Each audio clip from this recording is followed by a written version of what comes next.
Welcome back to another episode of Health Invest TV. I'm very pleased today to be joined by Philippa Lewis, who is the principal of Elementum Advisory. Thanks for coming on, Philippa. It's a pleasure, Jane. Now, so this chat today that we're having is all part of a series that's being put on around the JP Morgan Healthcare Conference Week, where we're getting together with both entrepreneurs, advisors and companies who are over here to capitalise upon the week, meeting up with investors, partners and clients, if you like. So you are now in your role at Elementum Advisory. You have an advisory business. Mm-hmm. You're working predominantly with Australian companies. Yes. Why don't we start by getting you to just give us a 101 on what you're doing at Elementum, and then we'll get into some of the cool things that you're doing with clients. Mm-hmm. So we're, as you say, an advisory service, and we help a lot of young, early stage and startup companies right from the beginning to develop their strategy, to analyse their business, to make sure that their forecasts, budgets are aligned with their strategy. And if they don't have a strategy, we help them to develop it. So in effect, we come to the party to help do the due diligence on their ideas and on their business models and so forth, so that they can build a business or a concept of a company that's investable. So once that company is investor ready, it's then possible, of course, to go out and raise capital and execute. So, sorry, can I just interrupt? Yeah. At what stage would you typically get involved with these companies? Are they very early stage, or are they? I have sat with young people with just an idea. Right, okay. So I have got involved right at the idea stage. Mm-hmm. And curated that idea the whole way through to the point where they've raised capital and then executed the business. So I guess we're able to do that, and me in particular, because I've done so many startups myself, made all the mistakes, had some successes, and operated in a lot of different jurisdictions. So for the young Australian company that's a startup or an early stage company, I bring with me a lot of other supporters, advisors, clever people who have worked either with me or for me or around me over the years. And so I have a virtual platform, if you like, of experts that I bring to the table. Okay. So that's really what we do. Everything from curation of an idea, preparation of business plans, review of the model, strategic planning, capital raising, and then execution. Great. And so maybe just talk to me a little bit about some of the examples of companies that you're working with at the moment. Again, this environment that we're in San Francisco this week, there is this huge innovation kind of environment around us, a lot of startups. So talk to us about a couple that stand out for you amongst this kind of landscape as well. Yeah, look, one particular startup is a startup in the aged and disability sector, and it's a digital portal that's been developed. And that's a very complex play in an industry that is rather still underdeveloped, let's say.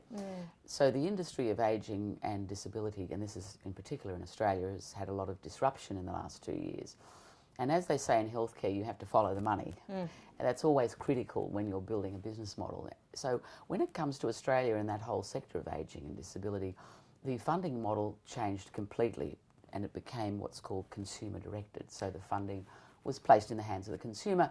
And so this particular business idea was about how to empower people to actually access the services that previously were supplied to them automatically by the federal government in this case. Now the consumer themselves had the opportunity to look for that service. So it's really what we call a Trivago-like business. Okay. But it's a Trivago for ageing and disabled people who are living at home. And I found this from a conceptual level a very simple concept, but in the actual development of the business model, and really the structure of the portal itself, it was a complicated project, and it's taken 18 months to build that whole project and to launch it. And I think it's a very good example of an extremely lean startup that's done things quite slowly and employed that lean methodology where you engage a lot with customers and you really do a lot of research in the market and you do a lot of pressure testing of what you're thinking about before you go out and actually raise capital. and that activity, the way we did that particular startup, meant that it went through multiple iterations in terms of business model before we committed to a final model. Right. Whether we've got it right or wrong, of course, the test of time it'll be the proof point then, but we certainly avoided making great errors along the way. So now we have a business at MVP that's going to launch, I think, next month. Okay, and so that's a wonderful example of what was a very raw, simple idea that's now built through to a product and has raised a significant amount of capital, and most likely will be a company that has the potential to list on the Australian Stock Exchange somewhere down the track. Okay. So that's a nice one. Look, there's many that I do, both principally in the digital space in healthcare, but also in medical devices. Currently, I'm looking at a really interesting piece of innovation that's come out of UNSW. And it's a part or an element of a knee replacement device. Okay. Very new, interesting material. So it's coming out of a materials engineering part of the innovation section of UNSW. And it's got some very nice IP, and it obviously has global application. So that is where we're starting with an advanced, if you like, scientific element called a piece of material that goes into a very commonly produced and distributed medical device, but it has the opportunity to be a game changer for that type of procedure around the world. So it's an advanced, if you like, piece of material, but it has absolutely no commercial framework around it yet. So I'm quite closely engaged with the inventor, who's a young PhD, and we're now structuring something commercial for that product to move forward. Most likely this will be a licensing opportunity, assuming, of course, that the science is sound and the intellectual property is well managed. So one of the things that I do get involved with right at the beginning is a heavy amount of due diligence. So I often think it's a risk of young companies, whether they're startups at idea stage or they're early stage companies, often they haven't really thought through that whole plethora of risk that they're in.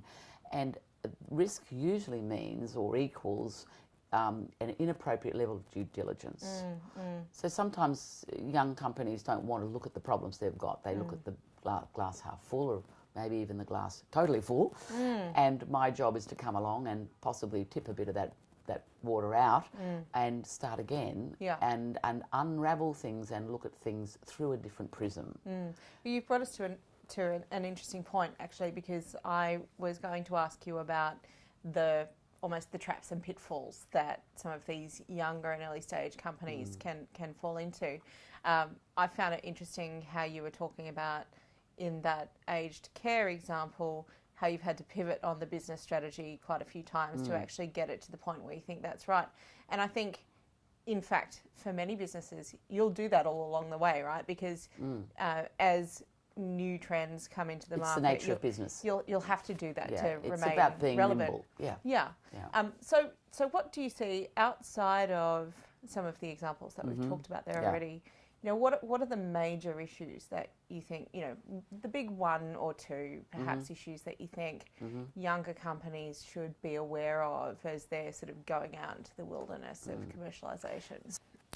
Some of the traps and pitfalls that I think young companies fall foul of is, initially they fail to deeply interrogate their own strategy. And so often they have a great idea, but how that gets mapped into a particular industry or a particular area of commerce, often it can be a mismatch, and they fail to see that mismatch. So really drilling into the strategy behind the business is the first place to start. The second thing I always say to early stage companies, if you can't tell me the story of your business in numbers, you don't have a business. So for me, I understand a business when I can see the numbers. And forcing the early stage company and the young entrepreneur to sit and do 20 spreadsheets and create a P&L, a balance sheet, a forecast and a budget, often they refrain from doing that because it seems to be too restrictive, too formal, not necessary, or all sorts of reasons. And they're too time poor. They're time poor, and many of them I find are not financially trained. So it's the last thing they want to look at. But what happens is the numbers reveal the flaws, and the numbers often reveal the opportunities.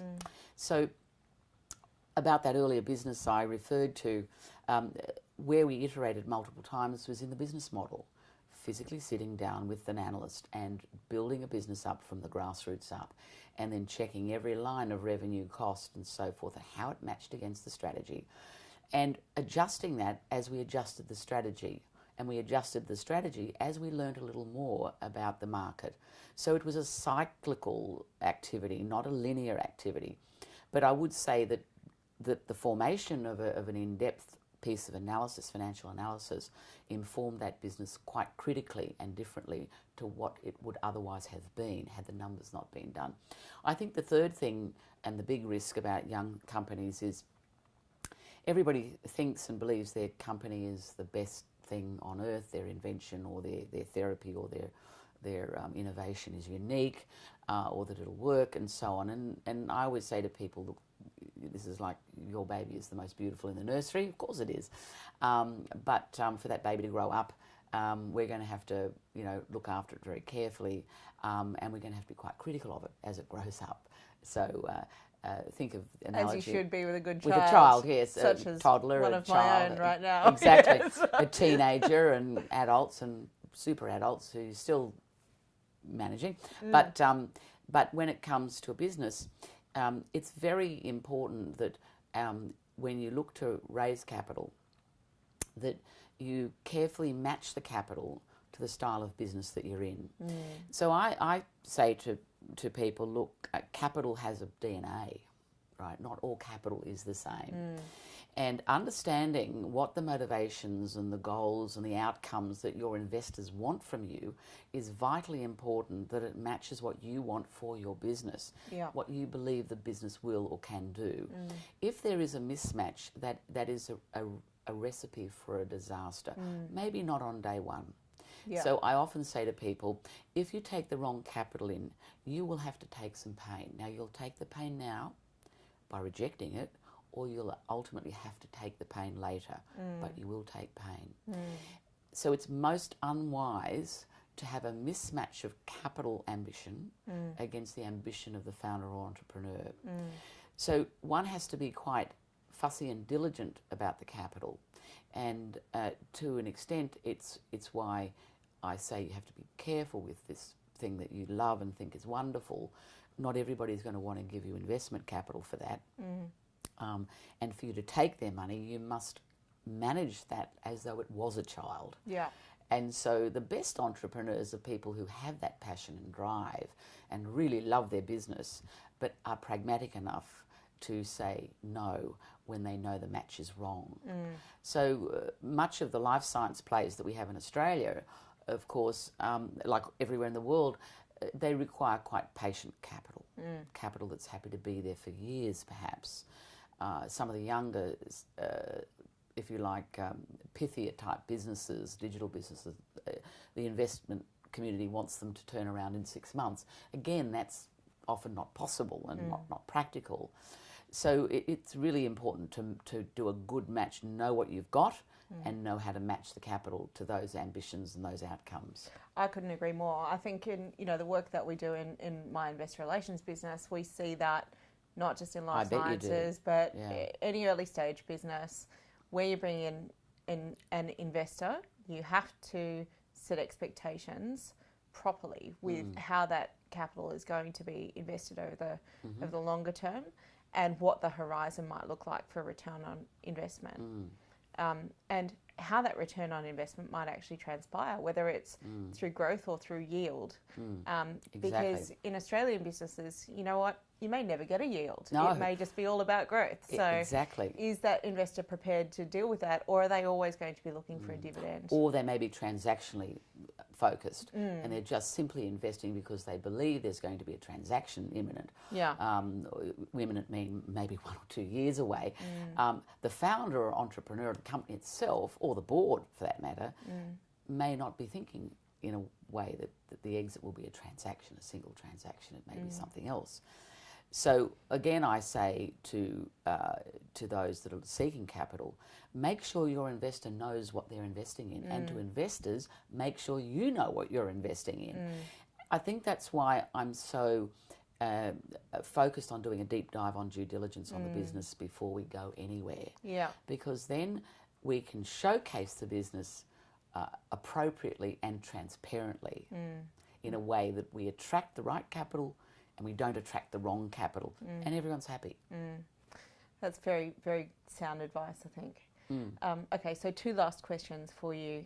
The first one is a lot of Australian companies will think about heading towards a listing, and whether it's a backdoor listing or an IPO or some other form, you know, they will think it's a fast route to access capital. So what are your feelings on that? When is the right time to do that? And what is the prep work that needs to be done ahead of time? Okay, well, there's a few questions within the question, so just and briefly. That's question 1. That's question 1. 3 questions of question 1. Yeah. So, look, it is a common tactic for Australian companies to move to the ASX, and look, to some extent, we're lucky we have a stock exchange that's flexible and young and small, and will take on small young companies. We do tend to access our capital that way, particularly in early stage life science plays and some med device plays. And I always caution people about it, because running a public company is a completely different animal to running a private company. In a private company, there's a bit of secret sauce still there. Valuation is an unknown, and the corporate governance requirements beyond the Corporations Act are not so onerous, albeit, of course, one still has the regulations and so forth to comply with. But the counter side is, on a stock exchange, you have onerous obligations in respect of regulations, reporting requirements and so forth. So you will raise capital, hopefully, and you'll do it quickly, and that will be a very quick form of capital gratification. But beyond that, you're then managing a company that is under scrutiny of the public. Its value will be determined on today's stock price, which may have no reflection on the true value of the company. So there is full transparency, but to the extent that sometimes it's quite harmful in terms of how a business is valued.